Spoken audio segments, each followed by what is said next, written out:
Again, I'm John West. I'm going to be talking sort of generally about the land bank. There are three basic questions that I'm trying to answer for you all today. What is the land bank? What has the land bank done? And where are we going? So that's kind of the framework for our discussion today.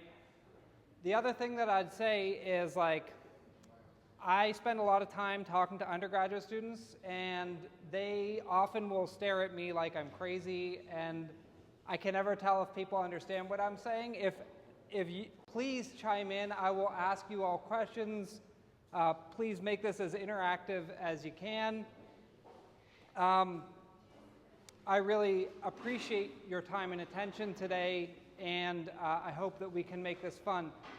I will say that Nate mentioned this idea of having a statue in his house because of me, but you should see the statue. It's like me with like dreadlocks and like my teeth are coming out. It's really mean. He's not a nice guy. All right, so who is the land bank? The land bank, for a long time prior to hiring Nate, it was just a board-run organization.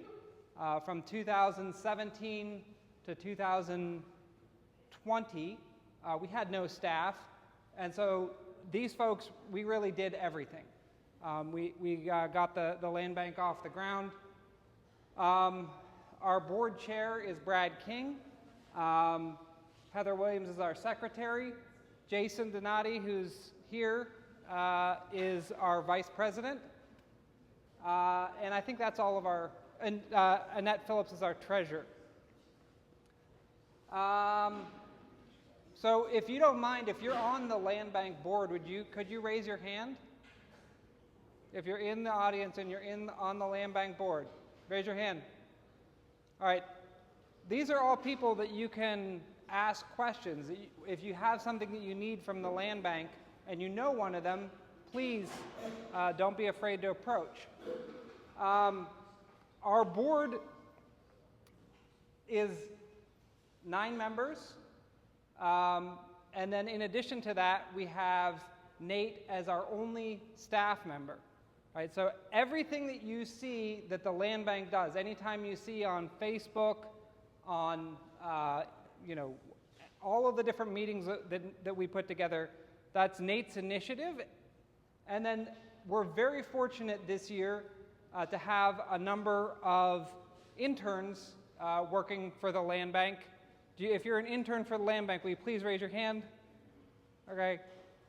So all of the work that the land bank does comes from these 9 people, plus our interns who are working for the summer, and Nate. There's a reason that we have a board structure like this, and it is that the land bank, and I'll get into more detail on this in a minute, the land bank was started by the city of Muncie, right? The land bank was started with an ordinance that the city of Muncie passed, and that ordinance was in response to state law. And state law says that the land bank board has to be composed of people who are appointed by the county treasurer, 1 person, 3 by the city council, and 3 by the mayor. So this board is appointed by local elected officials. In addition to that, the land bank, the board itself can nominate 2 other people, and we've done so, and so we have all of our seats full. Any questions about the board? Anyone up there look a little sketchy? You want to maybe point them out? Look at, what's that Rebecca doing over there? Right? It's a good picture. But both are nice. Yeah. All right.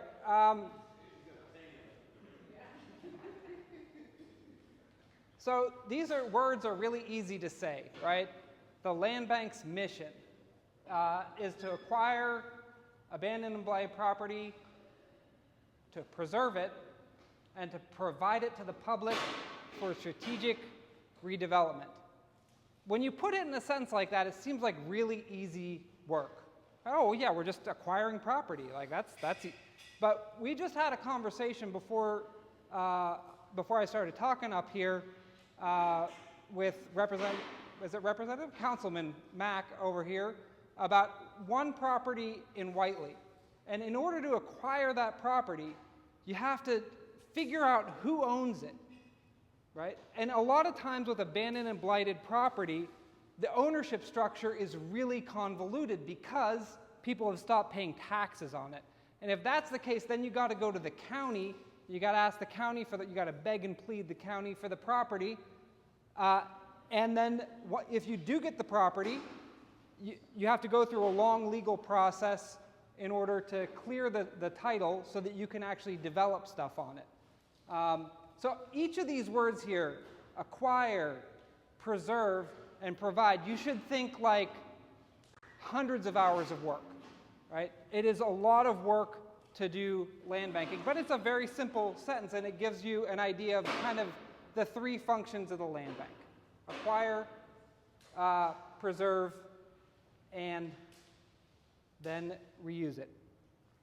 Does anybody have any questions about preserve? That one seems a little weird.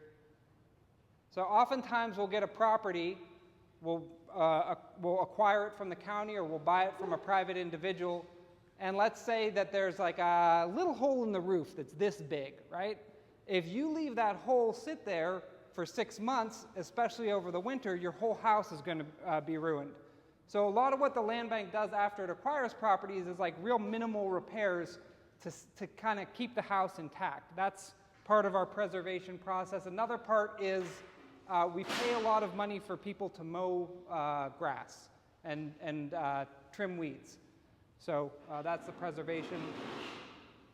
All right. So I was saying before that the land bank is a creation of state law. Right? Our board is appointed in the way that it is because of state law. And the state law is actually really fun and interesting because it sets a bunch of limits on what the land bank can do, who can serve on the land bank board, but it does not provide any requirement for funding or for properties. Right, so we were founded in 2017 under this state statute, and we got our board appointed, and we were like, yay, we're going to start land banking. And then we realized we didn't have any money. We realized that before, but we didn't have any money, and we don't have any properties. So a lot of the work that Nate does and a lot of the work that the board does is frankly hustling, right? Going to funders asking for money, going to the city asking for money, proposing projects that we can work on, going to the county and explaining why it might make sense for them to donate some of their tax foreclosed properties to the land bank. But the nice thing about the state enabling legislation is that there's a lot of requirements that kind of keep the organization above board. So we are auditable by the State Board of Accounts. Our meetings have to be public, etc. Got a question? Yeah. Yeah, just bullet number 2, interlocal agreements. That essentially mean agreements with local government, units with other units of local government. Yeah, this is actually that's a really great question, because I'm going to talk a little bit about this in a minute.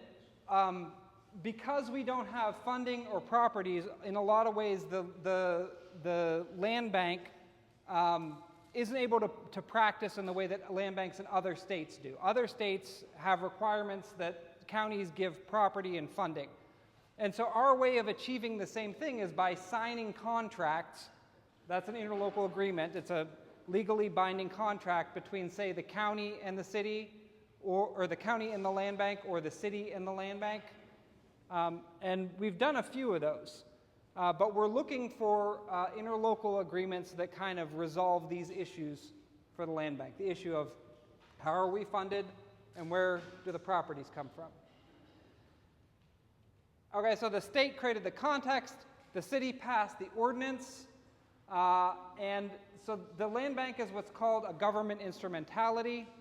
I don't exactly know what those terms mean, but it means, aside from the fact that the mayor and the city council appoint our board.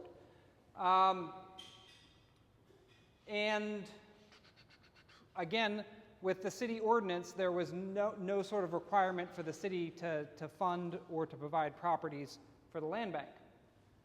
And so you might ask yourself, I mean, as nice as these 9 folks look, right, how can we exist if we don't have funding or properties that come from local government or that come from state government? And the answer to that question is because of the hustle, right? Because we've hustled and established relationships with a whole wide variety of other organizations. So these are our partners. And a couple of the big ones to note, and all of them are very important to us, but the Ball Brothers Foundation was an early investor in the land bank project way back in 2017. The Center for Community Progress has provided a tremendous amount of technical support. The Community Foundation has also provided significant funding. The City of Muncie has provided some funding. And then the other organizations are organizations that either donate property to us or take property from us whenever they need it. So we've received, property. This is Eco Rehab, yeah. The green, okay, so you're making me do it. Okay, this is the Old West End Neighborhood Economic Development Corporation Renewal something. Their acronym is OWNER, right? So they're a neighborhood community development corporation that's located in the Old West End. All right, so this is kind of why we exist, because we've done so much of this work of building partnerships.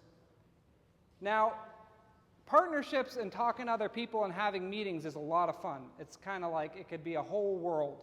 But there's another reason why we exist, and that's there's a real problem in the city of Muncie and in Delaware County and East Central Indiana more generally. And that is that there is too much VAD.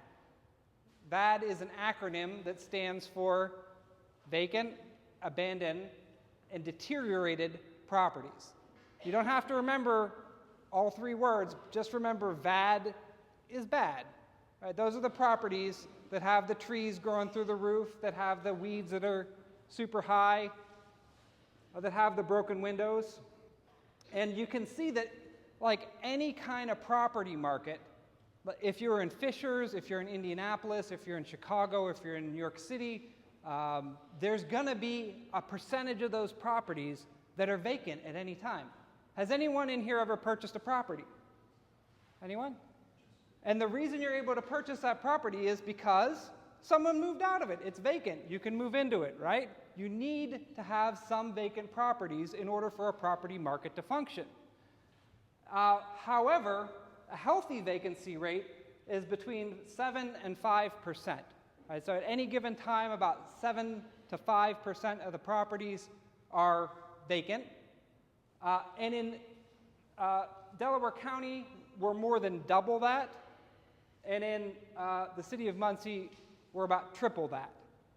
Right? So we have too many of these bad properties. Try saying that fast. And I'll show you what that looks like on a map. We're going to go back to this map a couple of times. So you can see I don't know why they did this, because these are lovely colors, but the brown and the yellow and the light green, those are properties that are kind of problematic. Right? This is a field survey of property conditions, and all of the dots that you see on here that are brown means that that property is in severe distress. Right? So that would be the properties we have overgrown weeds, we have maybe the foundation crumbling, and this information comes from a strategic plan for the Muncie Land Bank that was completed in 2021 by a consulting firm. And they went around and they looked at all the different properties and made an assessment. Now, especially whenever you have the yellow there, does the shape of this remind you of anything? What do you see there? How many of you grew up in the 80s? Anyone else? Okay, when I first saw this, I thought Pac-Man, right? You have basically 3/4 of the city that has properties that are in moderate or severe distress, and that is, the northeast side, the southeast side, and then the southwest side. And then you have one little zone where there are many more properties that are in excellent and good condition. So we have our Pac-Man here of where the distressed properties are, and you can see that there are a lot of distressed properties, and they're widely dispersed, right? They're not located just in one area. Now, if the law that the state of Indiana had passed in 2007 was different, the land bank, we could just, take all of the money that the state allocated us and take all of the rights for acquiring property, get all those properties, bundle them up, make sure that they're safe, and then try to sell them to responsible owners. But we can't do that because we function essentially as a nonprofit. We have one staff member, and so we have to take off little chunks at a time. Main point of this slide being VAD is bad, and VAD is all over, right? So I was talking to you a little bit about the ideal land bank practice, and this is kind of modeled on land banking practice in states like Ohio and Michigan. In those states, the state passed laws that said that all vacant tax foreclosed property goes to an entity that's within the county, that's staffed by the county, that is a land bank, right? And all the tax foreclosed property, all the vacant, abandoned, and dilapidated property that has back taxes on it goes to the land bank, and then the land bank itself is funded through a mechanism. Basically, if you pay your taxes late, they charge you 5%. That 5% goes to the land bank. And boom, you have cities like Toledo, Cleveland, and Youngstown that have massive land banks that care for thousands and tens of thousands of properties in the Cleveland example. So that is kind of the land banking ideal, is that you go from having private ownership where someone's not paying taxes, you go through the legal process where that property then goes to a public owner, which is the land bank, and the land bank holds that property, and the land bank has a couple of powers, like the land bank can hold the property without paying taxes. Oftentimes, like for example, in the state of Ohio, the land bank has the power to extinguish liens, right? To extinguish, if someone has a weed lien on it, if someone has a back property taxes on it, by the time it gets to the land bank, there's been a judge that's ruled you don't have to pay any of those old fees. Has anyone here ever purchased an abandoned property in Muncie? Okay. You all have purchased abandoned property. When you buy an abandoned property, what's the first thing? What are some of the things you look at when it comes to liens and back taxes? Yeah, go ahead. We got ours off the land bank. Oh, you got yours off of the land bank. Yeah. Okay. Yeah. So,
So for those of you who have purchased abandoned properties, you know that if you're looking at an abandoned property that has a bunch of legal encumbrances against it, right, where the property ownership is in question, where there are tax liens against it, that all of a sudden you're assuming a larger financial risk for purchasing that property, right?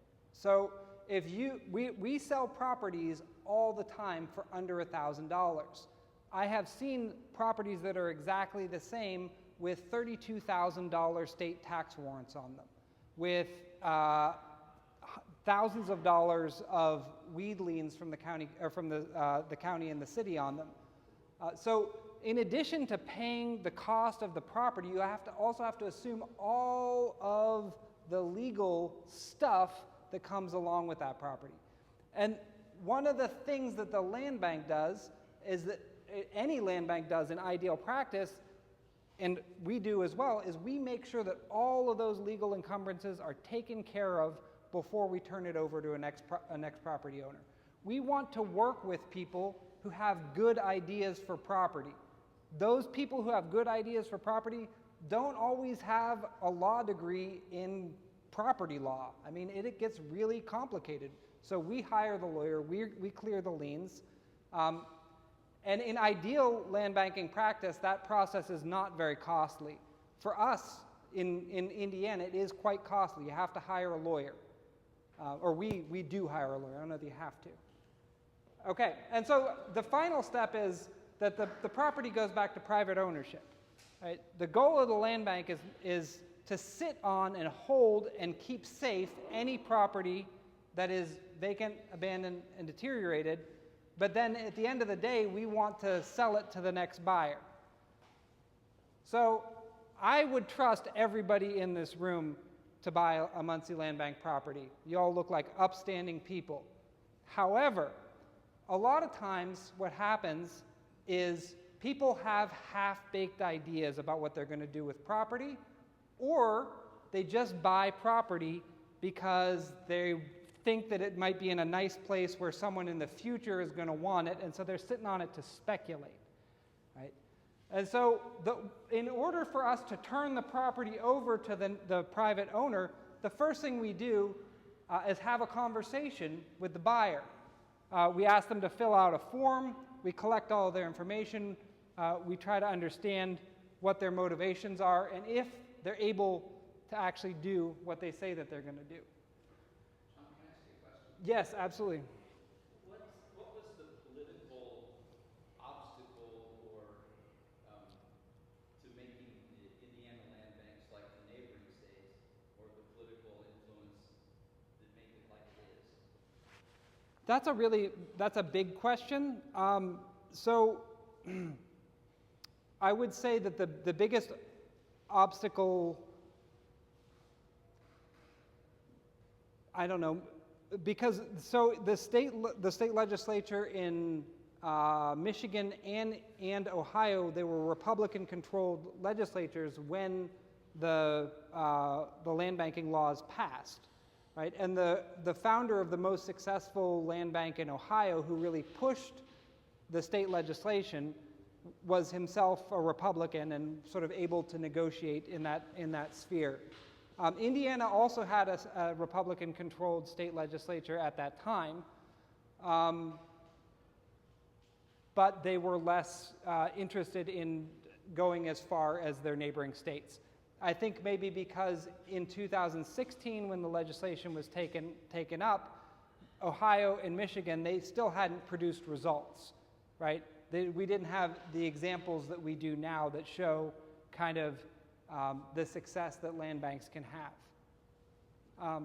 But yeah, I mean, if you want to talk politics, I will walk right out that door. Sort of in addition to clearing liens and back taxes and those kinds of things, one of the things land bank does is it tries to stop the deterioration. Because, and maybe you're going to talk about it, but properties, when they go tax income, they start in the foreclosure process. The tendency is for them to stay there. The churn, sure, yeah. And so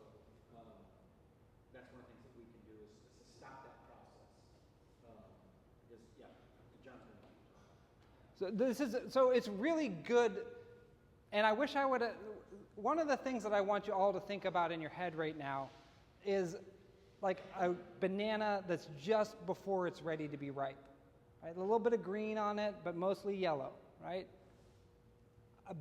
Property is a lot like that banana. If you leave it on your counter, if you let it sit for too long, it gets spoiled. And the legal system for dealing with vacant and abandoned properties almost insists that that banana spoils, that the property deteriorates before someone else can use it. And Hannah over there made a wonderful banana graphic that I failed to use. I feel really guilty. So the way that the tax delinquent property works in Delaware County is if you stop paying your taxes and you walk away and you miss 2 tax cycles of payments, then the county can sell what's called a tax lien certificate to that property, right? So, but from the time you walk away from your house until the first sale of the tax lien certificate is usually going to take about 18 months, right? And then let's say, I'm just going to pick on you, I'm sorry. Let's say you walked away from your house, you don't want it anymore, and you're in the tax lien certificate sale, you go and buy that tax lien certificate. Does that mean that after 18 months, after that property's been sitting for 18 months, that you can all of a sudden start developing on that property? You might want it back, right? And you have a 1-year period to reclaim that property, right? So you could hold on to that property for 11 months, and then she comes back and pays the tax lien certificate, gives you money for that, and she gets the property back. Now, let's say that you didn't want the property back. You sit on the property for 12 months going through this legal process, and then at the end of that, you have to go through the courts to turn that tax lien certificate into a deed. So the fastest, from the day that you walk out of your house to the day that you're able to get a mortgage on that property and start building something, the minimum amount of time is like 30 months. It's a long time. Has anybody here ever gone on vacation, turned the air conditioner off, turned the heater off, closed all the windows, and then come back into your house? Can you smell that smell? That kind of like the air has been standing for a week. I don't know how long y'all go on vacation for. But imagine what a house would smell like if it had been sitting for 30 months with nobody caring for it. And this isn't a small problem. This, like one example that I gave you, between 2011 and 2021, the county auctioned about 6,000 properties because they had failed to pay taxes, right? So that means that that property has already been sitting, 18 months. And then in addition to that, on average, out of all those nearly 6,000 property, what most often happens is you buy the property, right? And then you're like, oh man, this property smells bad. I am not going in there and fixing this up. I'm not paying taxes on it. I'm just going to walk away again, right? And then he buys it.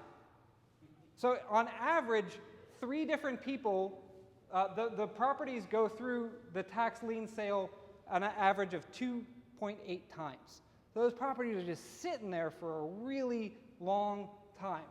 And this is all based on information that the county auditor provided for us. Can I ask you another question? Yeah. So when you get the deed on the tax lien certificate, the property, does it still come with all the mortgage encumbrances, et cetera? Yeah, you have to pay them off in order to get a clean title, right? So that's the whole reason that a lien exists is so that you can't sell your property without someone making the debtor whole, right? Go ahead, Rebecca. You have to just do quiet title. So like Oh, thanks. a lot of the liens don't have to be paid off, but it's just a time process, and that's what the attorney does for you. Okay. And so basically the attorney sends the letters to all those lien holders, and they have the opportunity to say, I want the property because I have a interest in that, vested interest in that property, or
Thank you, Rebecca.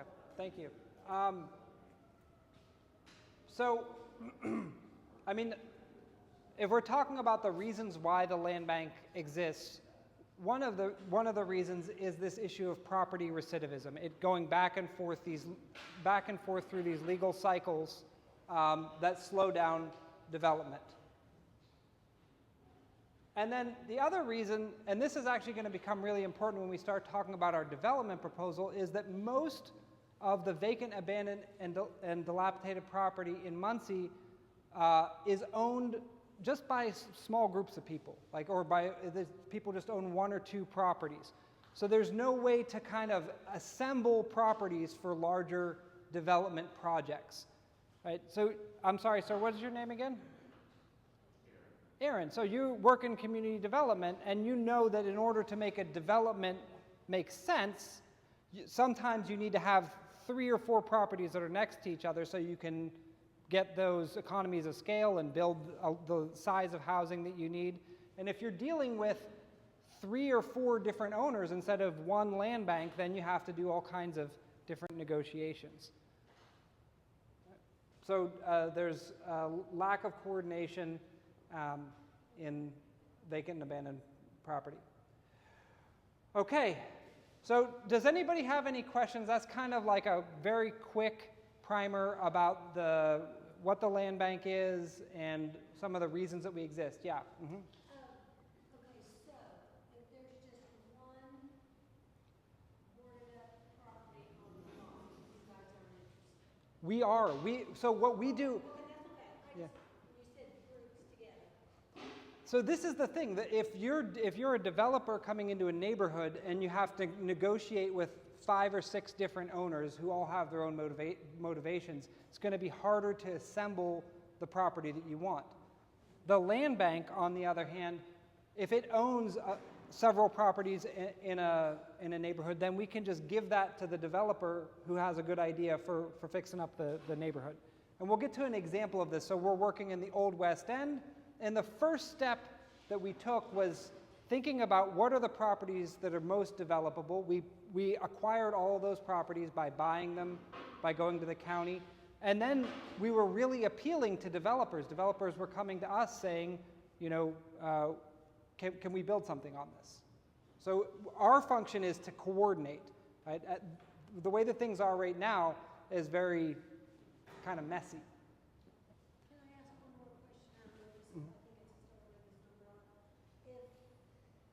If the person is deceased, what happens there? It goes to next of kin or whoever is in the will. Okay, but I mean, no, I understand that part, but if it's a beacon, if it shows the people that deceased person, it hasn't been passed on. I mean, we've had to deal with that. Actually, the property that Vinny is now the owner of was owned by a family. They passed away, passed along to their kids. There were 4 spread all over the country. One of those kids passed away, so it was passed on to their next of kin. One of those was over 18. One was under 6, not 18. We had to do this really elaborate legal process. Everybody would sign the papers. Okay, so then if the deceased person is all non-beacon, then you guys can still deal with that by seeing if somebody in the family wants it, or if not. We can start that process to understand what are the options, who's next of kin, and Because sometimes they pay taxes and sometimes they don't. one thing I was going to say, John, before you go into the next Mhm. piece is just that, again, not only are we dealing with, properties that just sit there and they start to grow old, but a lot of times, as John mentioned, small hole can turn into a massive hole. So one of the things that we do is we try to seal the property. Water damage can turn a property pretty bad really quickly. So in addition to the property sitting there forever, it's also deteriorating. That means, as John said, foundations starting to fall apart, roof might start to get holes, windows start to deteriorate. And so one of the things that we do is try to, when we get the property sealed, and so we had those statistics from 21 to 2021, or 10-year period, 11 to 21. That continues. The last 3 years, there's been the same number of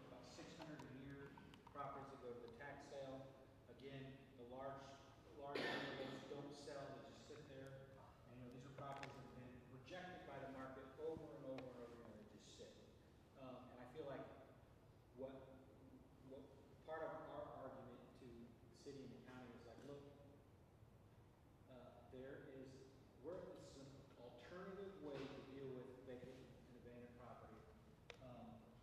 An alternative to a failing system.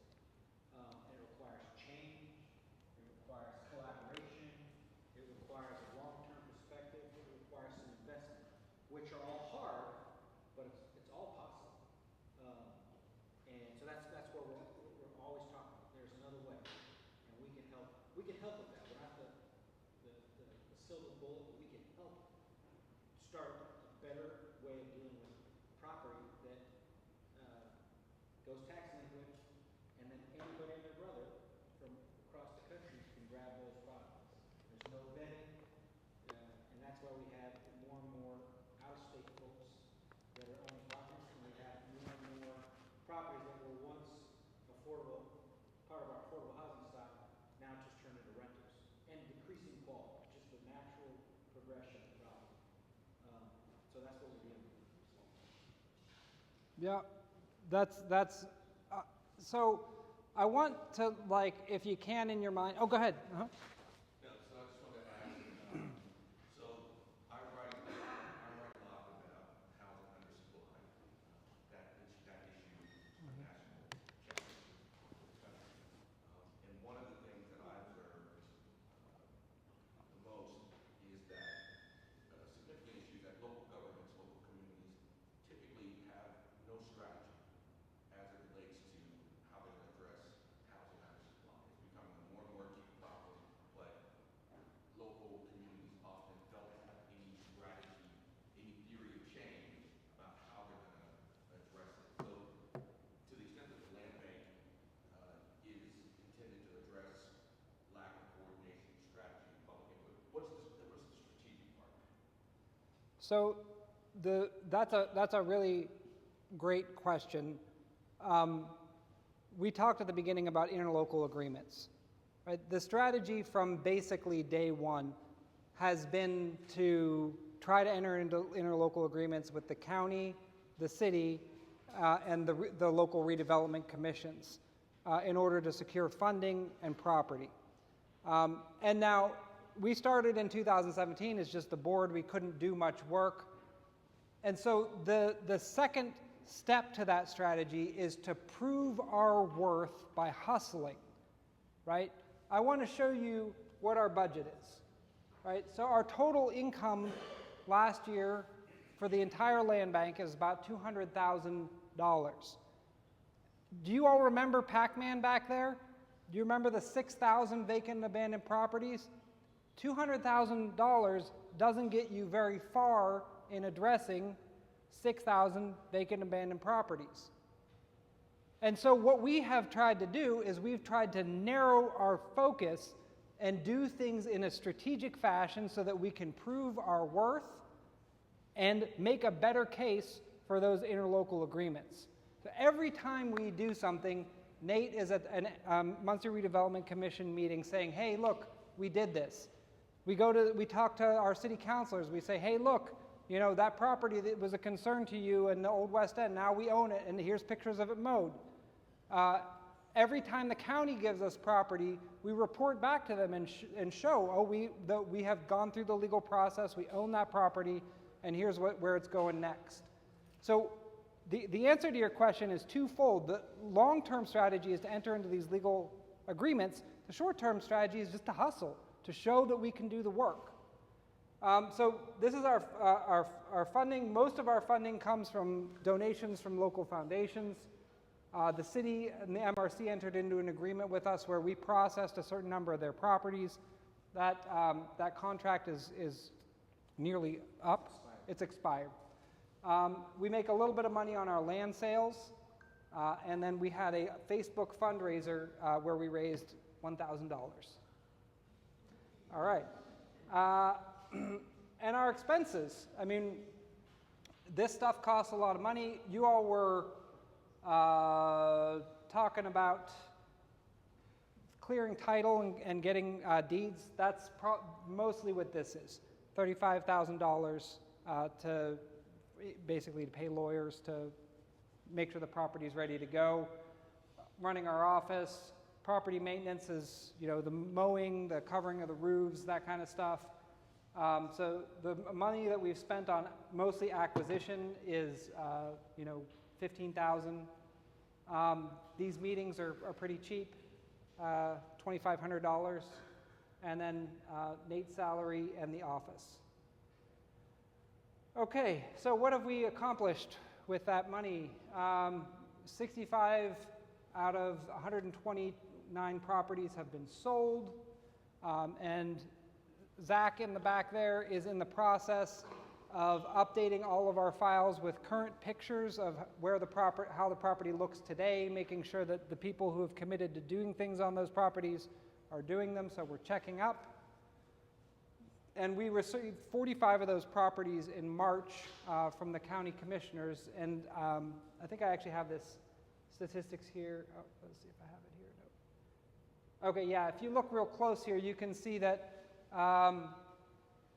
a bunch of the properties, we only have tax certificates on them. We're not able to sell them yet. So out of those 45 properties, a number we don't have the deed to yet. Okay, so just getting back to your question about our strategy, another way of saying that we take a small amount of money to address a huge problem and then use that money to show that we can perform the tasks that we commit to. Another way of saying that is that the land bank functions on trust. Right? We have a certain amount of trust that's been showed by the city starting the land bank, by the county giving us some properties, by the city entering into contracts with us. And part of the purpose of this meeting and part of the purpose of all the projects we do is to build that trust so that we can make more asks, so that we can address the problem more systematically. All right, building trust. This guy here, look at him. That's his quote. Gordito. What is that? Okay. So where are we going next? What is our method? All right, do you guys want another terrible analogy, or do you want me to skip the terrible analogy? I can do it, yeah? And that said skip it. Okay. So this is, imagine you are a gardener, and this is your garden, right? One way that you can address this problem, if you have the time, the money, and the resources, is you can fix all the problem at once, right? You can put in a new garden that looks the way that you want it to, whatever. I worked on a farm once where they had what's called a mobile chicken coop, right? A mobile chicken coop, you move it around the farm, the chickens go out and they peck at the ground and they deposit the fertilizer, and you move that chicken coop little by little, and over time, your whole field is fertilized and you have very rich and healthy growing garden. But the key to the mobile chicken coop is that you can only do a small piece of land at a time because you only have so many chickens. You don't want to just leave them out in the yard and have the foxes eat them. Every single time you move the chicken coop, you're thinking, how do we leave this land better off than it was? How do we feed the chickens? How do we move from place to place to place? Because we only have the budget that we have, and because we only have the properties that we have, we're moving to one place at a time and trying to do what we call comprehensive community development in smaller geographic areas. And so this is kind of the method that we developed over the last year. Okay, so now we're focusing in on the Old West End neighborhood redevelopment proposal. So I'm a professor at urban planning. I'm also on the board of the land bank. I work in the College of Architecture and Planning. One of the most amazing things I didn't even know about before I started being a professor at Ball State is that there is such a thing as a studio class. Has anybody ever heard of a studio class or taken a studio class? You have? You've heard of it? No? I had never heard of it before I came. What did you do studio class in? Oh. Oh, really? Okay, cool. Yeah. So how many, okay, go ahead. Yeah. How many hours a week do you spend in a studio class? Yeah. So a studio class is like a small job. Right? Our students, they spend 12 hours a week working on a project. And what we did this year is we put our students in a studio class that Nate led, and they worked on a redevelopment project for the Old West End. And the reason that we worked in the Old West End is because we have a really strong neighborhood association and economic development corporation there. Are you the president? Yes. Yeah, right. All the hats, right? And then the other part of our method is to connect with state and national resources, and we try to do block level redevelopment. So this is an example of the chicken coop methodology, right? We're in the Old West End neighborhood, we're doing a comprehensive redevelopment project. And a quick summary of it is it's a block level intervention, which means that we seek to focus on a really significant intersection or block and start there. We acquire all the properties in that block instead of all over the place. We invest in those properties and we try to turn them over to good buyers. All right, I'm just going to go quickly here. So this is the students in the studio class. I don't know why I have a picture of a student petting a cat. That seems like not a great use of class time, but you were surveying the homes. Yeah. So they went out and looked at every single property in the Old West End and made maps of it. And we worked with our neighborhood organizations, owner. This first time we focused on the Old West End. We've also got plans to work in industry and Whiteley. Here's a picture of our students sort of negotiating and talking about what the neighborhood is and where intervention is necessary. So it's not just students coming in and saying in their student way, here's what should happen, right? It's students learning from neighborhood residents about the conditions of the neighborhood and where to start a project. And then we build our state and national partnerships. So the other instructor of our studio class is this guy right here. His name is Jeb Reese, and he works for a Indianapolis-based community development corporation called Intend Indiana. And he worked with the students to come up with a project that Intend Indiana would help to fund. And I'll get to the funding of the project in a minute. So in addition to forging connections with Intend, we also forged connections with the READY grant process. So has anybody heard of READY? It's like an economic development grant that's regional in scope.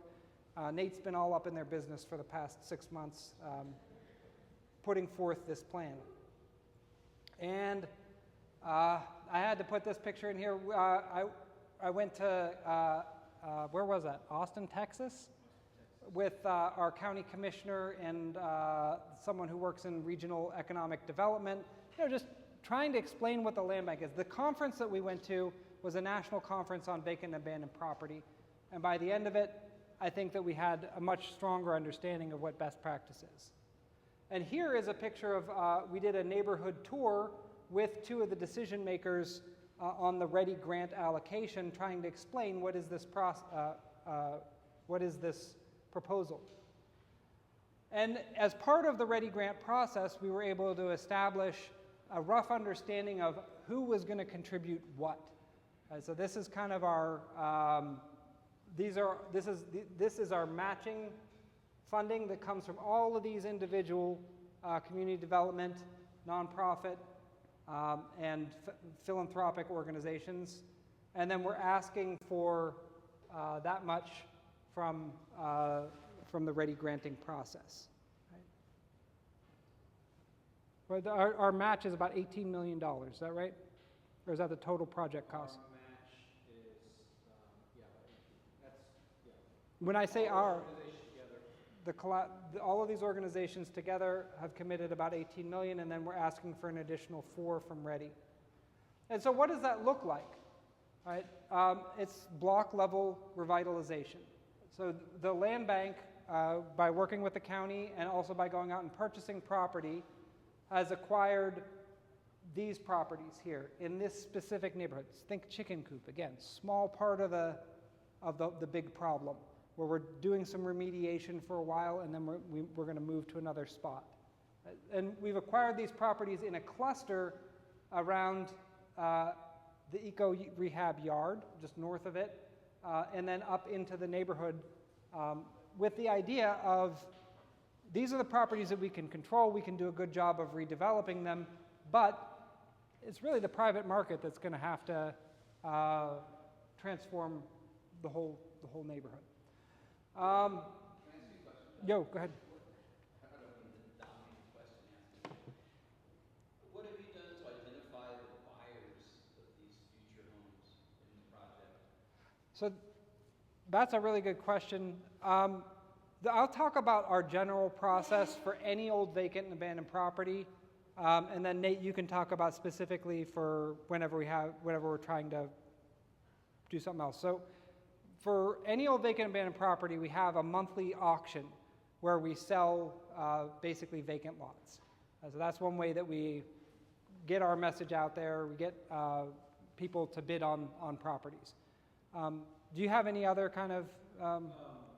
Yeah, just any old property, it's got a structure on it, somebody calls, we're interested in it. We first thing we say, let's go out and look at it. We meet them out there, we want to make sure that they understand what kind of shape it's in. And then if they're still interested, we say, make an offer. We're pretty transparent, this is what we have in it, our goal is to try to get that money back. Explain that it's not really just like a maximized profit thing, it's much more, can you show that you can do this? Do you have the financial capacity to do it? And then so we ask for a work plan and proof of finances. And then that will go to, My question is really, if you have developers do these projects, for this. do we know what the market is for purchasing these properties? You know, what's the, We are, so how many of that people are likely around here to buy the properties? that part of this deal is that there is a, we have an alliance, John, quickly, but Eco Rehab, Passstone Corporation, owner, the Land Bank, and Indiana, we're all meeting together, and we're starting to talk about these things. So Okay. one of the things we mentioned, we need a needs assessment. Yeah. And so we're trying to figure that out, and talking about what's the housing market. Eco Rehab has their process for disposing of properties, Passstone has their property, Intent has their property. We're trying to set like some guidelines to kind of give some parameters. I think one of the goals is that we're trying to create affordable homeownership opportunities.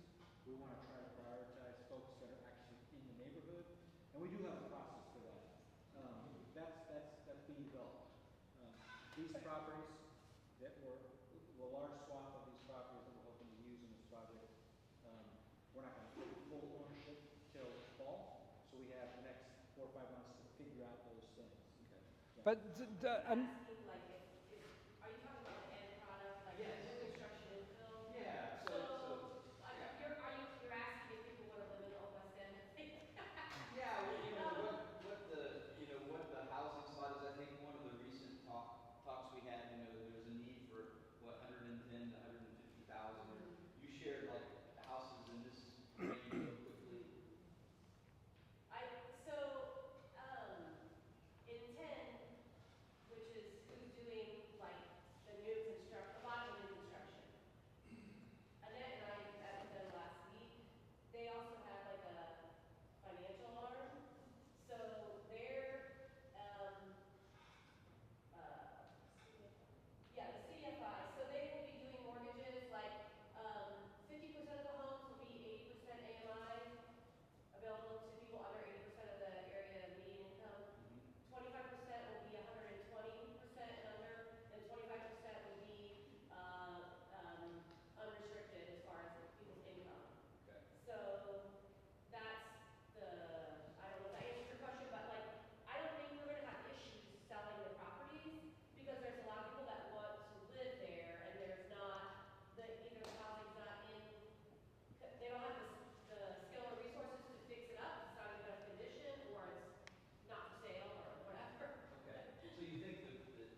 So, Can I say two things real Sure. quick? Just talking about strategy.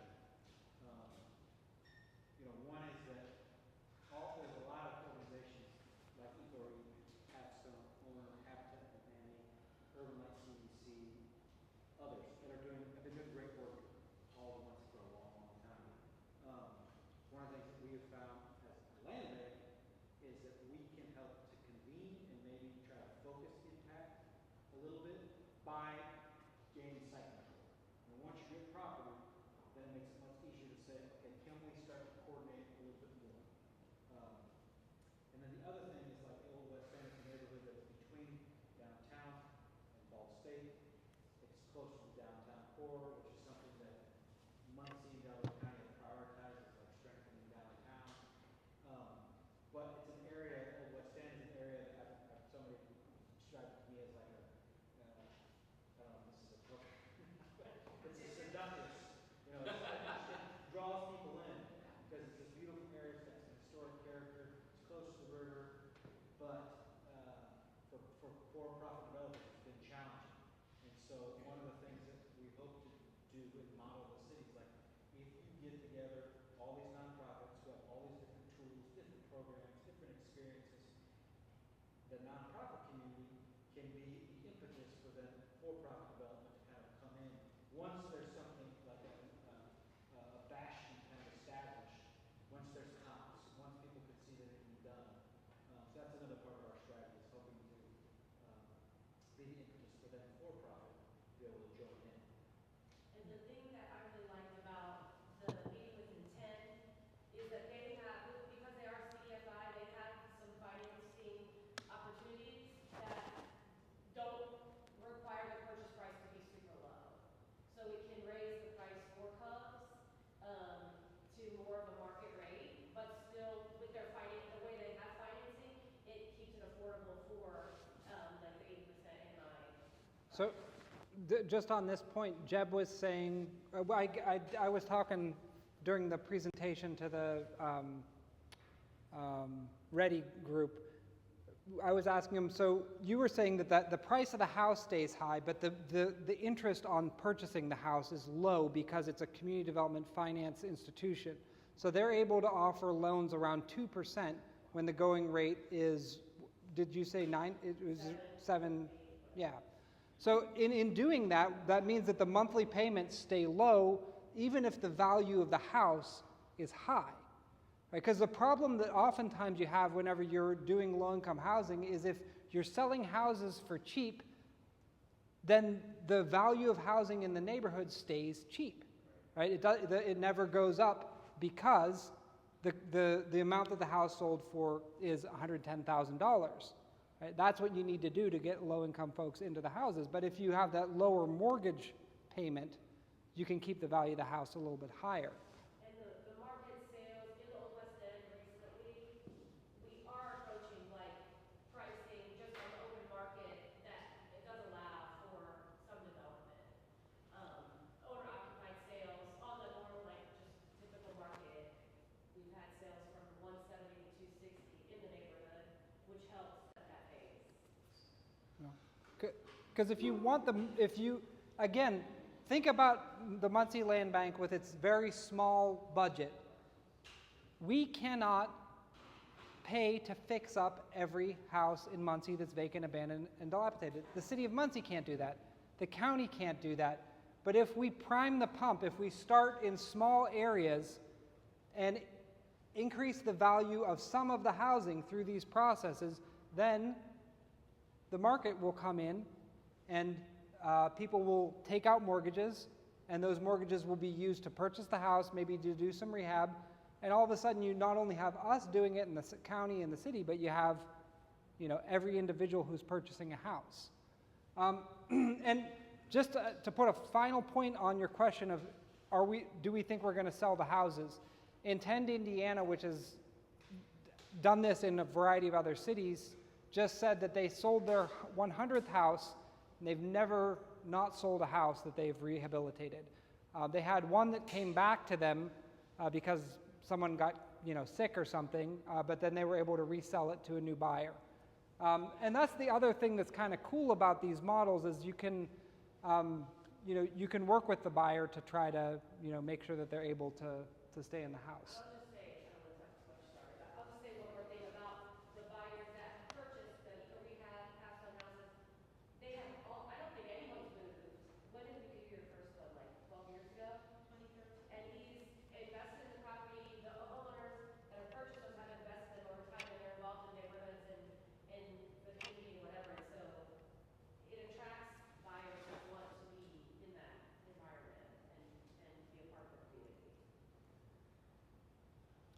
And yeah, go ahead. That's the end of my presentation. So let's do, if people have questions, I'm, you know, obviously just one person here. Yeah.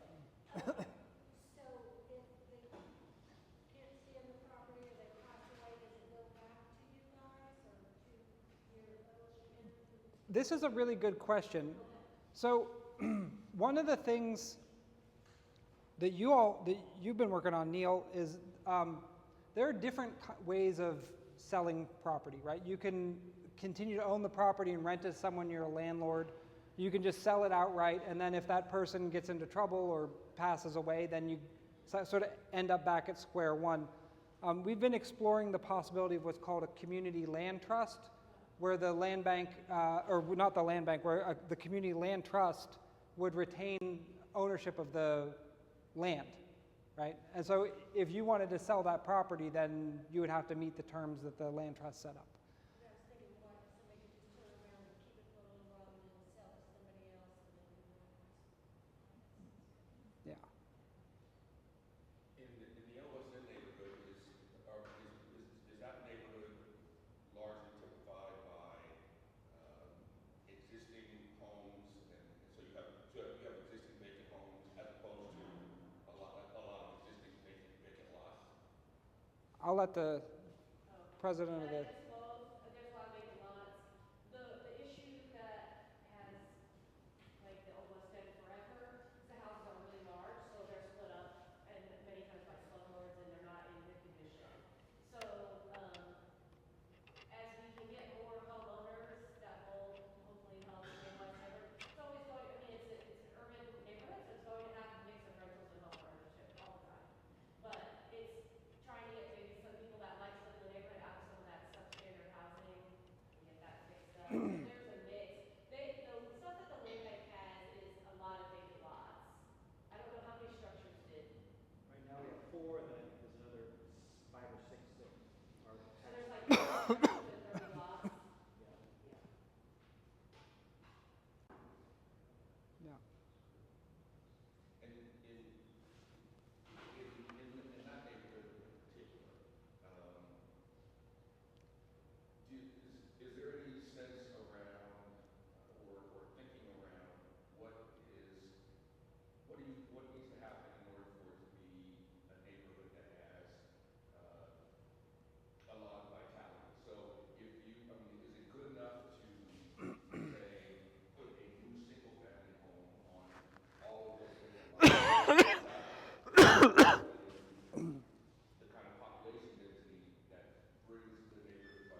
there's the dog park. One thing, part of this project is also going to be lending to business development. That's one of the components. And I would say we're also trying to, we've started this model in another neighborhood, industry neighborhood. And we'd love to start, we're just starting to build relationships in the Whiteley neighborhood. Mr. Mason. And one of the things that I feel like I've learned about community development is that where you're going to have most success is where there's leadership, where there's a vision, clear vision, and there's a process already underway.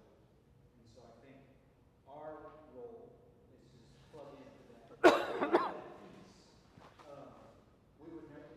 I think we need to resist going somewhere where those three things don't exist, because we're bound to cause more problems than good. And so thinking about vitality, those three things are like pillars for vitality in my mind. I know that there's also practical things, amenities, schools, and things like that those folks are going to be thinking about as part of a larger vision. We feel like those three things exist. We can plug ourselves into that and focus a little bit more on the bad topics. Can I ask a follow-up question? Are there benchmarks for population density for vitality? Yes. What are In the Together DM strategic plan, there's like very specific numbers that they do you remember what the estimate is? I think we need to add like 150 new people to the downtown every year for 10 years. I think that the goal is to increase the total number of people living downtown by something like 4,500 people. Currently, there's like 6,000 people living in the downtown core. So there are the comprehensive plan for the city and the county has some information about targets and benchmarks. So would 10.5 be a benchmark for? That would be for like downtown. I don't know if that includes Old West End or not. I really am enjoying this conversation, and I appreciate your time and attention and focusing on where the land bank is. I'm realizing, looking around, that like half of the people who are on our list of partners are in the room, so we're very appreciative of that. You know, the final point that I would make is that the reason that we have to engage in this strategic, targeted, and very narrow geographic area property acquisition and then immediate redevelopment is because of our funding and because of the state law and because of our relationships with the county and the city. If for example, if we were just right over the border or even on the border in Union City has a land bank that just owns all their vacant and abandoned property. Right? And they're not doing this stuff where they're trying to put together development projects and get it out the door. They're holding the property. They're making sure that when someone does come along and wants to buy it, that it's not completely deteriorated and ruined. The reason that we have to do this hustle, and in some ways I think it's a good thing, the reason we have to do this hustle is because we have limited resources and we have limited access to property, and this is how we prove ourselves.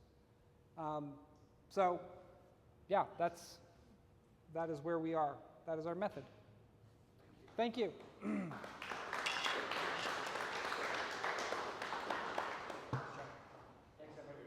Yeah. It's taco time.